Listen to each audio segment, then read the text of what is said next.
નમસ્કાર મિત્રો, સ્વાગત છે બધા મિત્રોનો મારી યુટ્યુબ ચેનલમાં. હું છું આપનો મિત્ર ભાવિક વઘાસિયા. તો મિત્રો, ખાસ કરીને આ વિડીયોના માધ્યમથી આપણે વાત કરવાની છે ગુજરાતમાં પ્રી મોન્સૂન એક્ટિવિટી ક્યારથી જોવા મળી શકે છે, વરસાદની સંભાવના આગામી દિવસોમાં કેવી છે, તેમજ ખાસ કરીને ગુજરાતમાં ચોમાસાનું આગમન ક્યારે થઈ શકે છે. સંપૂર્ણ માહિતી વિડીયોમાં જોઈએ તે પહેલાં જે પણ મિત્રો નવા છે તે ચેનલને સબસ્ક્રાઈબ કરી લેજો. તો મિત્રો, ખાસ કરીને જોવા જઈએ તો અત્યારે કેરાલા નજીક પણ એક યુએસસી જોવા મળી રહ્યું છે, ખાસ કરીને ભારતના દક્ષિણી ભાગો નજીક, અને જેના પરિણામ સ્વરૂપે અરબી સમુદ્ર અને કેરાલા નજીકના ભાગોમાં વરસાદની ગતિવિધિ સારી એવી જોવા મળી રહી છે. સાથે સાથે બંગાળની ખાડી પણ સક્રિય જોવા મળી રહી છે. ત્યારે ગઈકાલે સત્તાવાર રીતે હવામાન વિભાગે આંદામાન નિકોબારના ભાગો છે, તેમજ દક્ષિણ બંગાળની ખાડીના ભાગો છે, શ્રીલંકાના અમુક ભાગો સુધી ચોમાસાનું વિધિવત રીતે આગમન થઈ ગયું છે, ચોમાસું બેસી ગયું છે. ત્યારે ખાસ કરીને આવતા 3-4 દિવસ સુધી હજી પણ ચોમાસું આગળ વધવાની જે મતલબ કે સંભાવના છે તે દેખાઈ રહી છે, અને જે પરિબળો છે તે પણ ફેવરેબલ જણાઈ રહ્યા છે. તો દક્ષિણ અરબી સમુદ્રના ભાગો સુધી ચોમાસાની લાઈન આવતા 3-4 દિવસની અંદર આવી જશે. એટલે દક્ષિણ અરબી સમુદ્ર, દક્ષિણ બંગાળની ખાડીના ભાગો અને સમગ્ર આંદામાન નિકોબારના ભાગો સુધી ચોમાસું બેસી જશે. ત્યારે મિત્રો, ખાસ કરીને હવે આગામી સમયમાં વરસાદની ગતિવિધિ કેવી રહેશે, પ્રી મોન્સૂન એક્ટિવિટી ક્યારથી શરૂ થઈ શકે છે, તેમજ ખાસ કરીને ગુજરાતમાં ચોમાસાનું આગમન ક્યારે થઈ શકે છે તે માહિતી જોઈએ.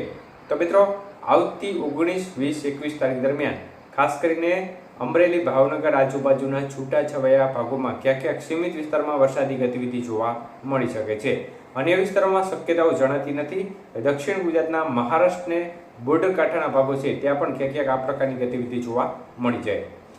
તો ખાસ કરીને પ્રી મોન્સૂન એક્ટિવિટી બાબતે જોઈએ તો 20 તારીખ પછીના સમયગાળા દરમિયાન લગભગ 22-23 તારીખ આજુબાજુથી ક્યાંક સૌરાષ્ટ્રના દરિયાકાંઠા વિસ્તારો છે અને દક્ષિણ ગુજરાતના કાંઠા વિસ્તારો છે તે ભાગોમાં વાદળછાયું વાતાવરણ જોવા મળે. અમુક વિસ્તારમાં સામાન્ય ઝાપટા પડી શકે છે.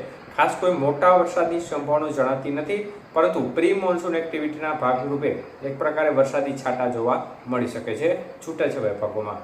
મતલબ કે 23 તારીખ પછીનો જે સમયગાળો જેમ પસાર થશે તેમ તેમ પ્રી મોન્સૂન એક્ટિવિટી છે તેમાં વિસ્તારમાં આંશિક વધારો થતો જોવા મળશે, પરંતુ ખાસ એટલા બધા મોટા વિસ્તાર પણ નહીં હોય. એટલે દક્ષિણ ગુજરાતના ભાગો છે અને સૌરાષ્ટ્રના દક્ષિણ પૂર્વ સૌરાષ્ટ્રના ભાગો છે તેમાં ક્યાંક આ પ્રકારની ગતિવિધિ જોવા મળી શકે છે.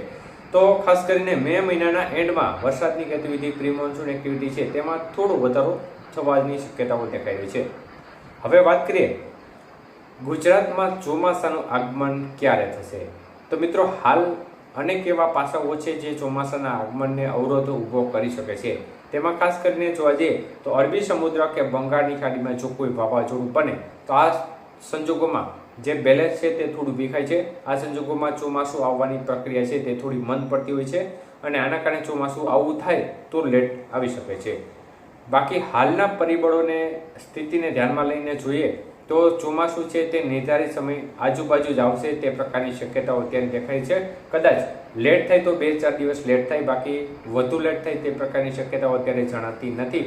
પ્રી મોન્સૂન એક્ટિવિટી છે તે ગુજરાતના ભાગોમાં પણ ખાસ કરીને અનેક વિસ્તારમાં 10 જૂન પછી જોવા મળી શકે છે વધુ પ્રમાણમાં, પરંતુ ખાસ કરીને આપણે જોવા જઈએ તો 18 થી 20 જૂન, 22 જૂન સુધીના સમયગાળા દરમિયાન ગુજરાતના ભાગોમાં ચોમાસાનું આગમન થવાની પૂરી સંભાવના અત્યારે દેખાઈ રહી છે. તો હવે આગામી દિવસોમાં કયા પરિબળો કેવો મહત્વનો ભાગ ભજવે, કેવી સિસ્ટમો બને તે બાબતની પણ સતત અમે તમારા સુધી અપડેટ આપતા રહીશું, અને કાંઈ એવી પણ અપડેટ હશે કે જેમાં વરસાદની શક્યતાઓ જણાશે તો પણ ચોક્કસપણે અપડેટ આપીશું, જેથી કરીને આપણા ખેડૂત મિત્રો છે તે અત્યારે ખેતી કાર્યો કરી રહ્યા છે તેમને એક માહિતી ફાયદાકાર સાબિત થઈ શકે.